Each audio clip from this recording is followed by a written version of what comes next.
Yeah.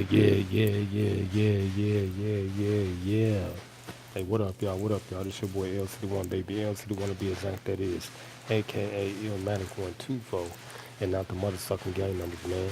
But my entry jersey number when I was in high school, my warm up jerseys on the back of my mother sucker chair at the crib. Hey, what's up to my LC Nation, my LC gang, and my LC crew? What's going on out there in Atlanta? You live, you did, but hey, man, say, man, it's your boy LC. Hey, man, shout out to Smooth Geo, man. I seen him out there yesterday playing with DDG, man. They was playing 2v2. Him, Deshae Frost, Smooth Geo, and the homie. They out there in California doing it big, man. Shout out to them young players. But anyway, man, I was looking at Ricky Rose, man, on first take, and he was up there, man. You know, I think Max was on the show, and Molly, one of them. But anyway, man, I didn't get a chance to look at the whole interview, but he was saying that Dwayne Wade is more important to Dade County, Miami, than LeBron James. And I don't know if he was speaking in present tense or past tense because, as you know, Miami, you know, they solicited LeBron James, and he went down there back in 2005, 2006, and they won, you know, two back-to-back championships. So at that time, the city, I guess, what the team was trying to rebuild, you know, and Dwayne Wade was like in his prime, almost like in his prime, and he was considered almost like the second best player in the league at that time because you know LeBron was on Cleveland Cavaliers. You know he was on that team, but then they had a couple more players that was you know in that running like Carmelo. He was out there in Denver, and they was trying to get Carmelo down there. So uh,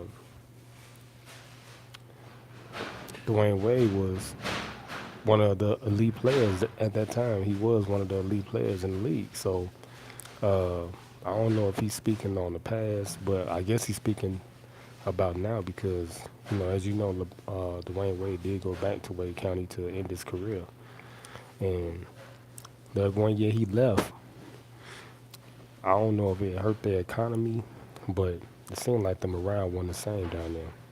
Because I think Michael Jordan lived down there too, him and Shaq. A lot of them players that lived in Miami,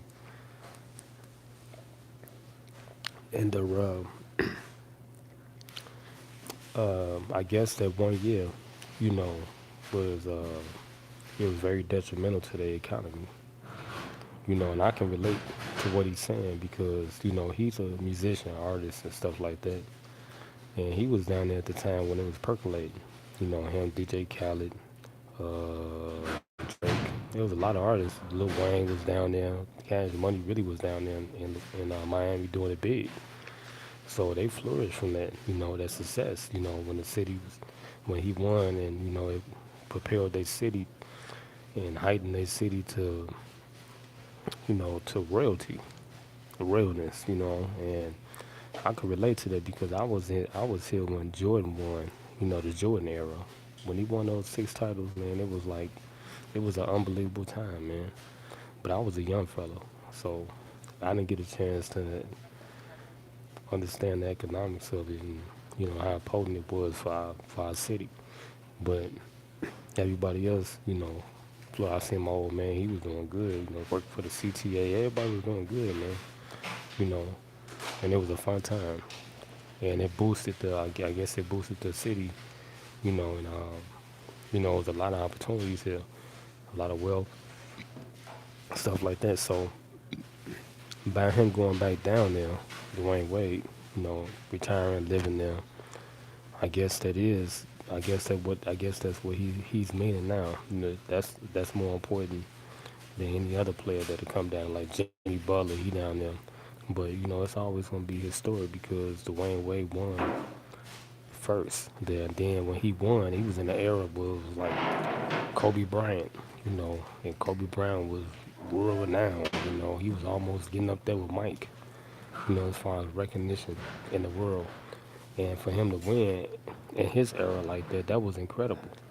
Cause I watched that series. Matter of fact, I taped that series when Shaq was on that team, Mike Bibby. I think they had Gary Payton on that team too. But I watched this. I actually got that on tape, and it was incredible the way Dwayne Wade won. That he took over that whole series. After Shaq sat down, it was the Dwayne Wade show, and we seen why they call him Flat. I know I'll never forget it.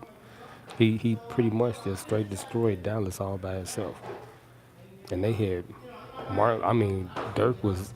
He wasn't even in his prime yet, but he was like one of the best players on the planet at that time. Because LeBron was still, he was being, he was getting them. He was just getting them. But Dirk was on fire that year. They had Jason Terry. They had a whole bunch of good players. But, man, that was incredible. I'll never forget that series, man. I'll never forget it. And I got it on tape. And Dwayne Wade did some incredible stuff in that series and helped them win. And I know Shaq ain't gonna never forget it, because they was all spectators, man. And once Shaq got hurt, Dwayne Wade just stepped up, man, like Mike. That was like I could put him in the same breath as Michael Jordan because that's some Mike stuff right there. The magic that he did that day with those games just took over, you know. And that was his shot, man. He from Chicago, and you have to be here to experience what we experienced when Jordan was playing here in that '90s era. And it's like everybody wanted to be Mike. He pretty much it was like a tutorial, man. He was teaching us how to play basketball. He was teaching us how to do business, how to be men and stuff, man. It was incredible, man. Michael Jordan, Scottie Pippen. I'll never forget them two brothers, man. They did a lot for me. Just watching them, you know, I admired a lot. Even though they was, especially Mike, he was getting a lot of flack from everybody. They was saying he was, he was an asshole and all this and that and cheap and all this. Man, Mike did a lot for this city, man. It sounded like Dwayne Wade, so I guess, I guess that's why Rick Ross is saying what he's saying, man, because he's from Miami.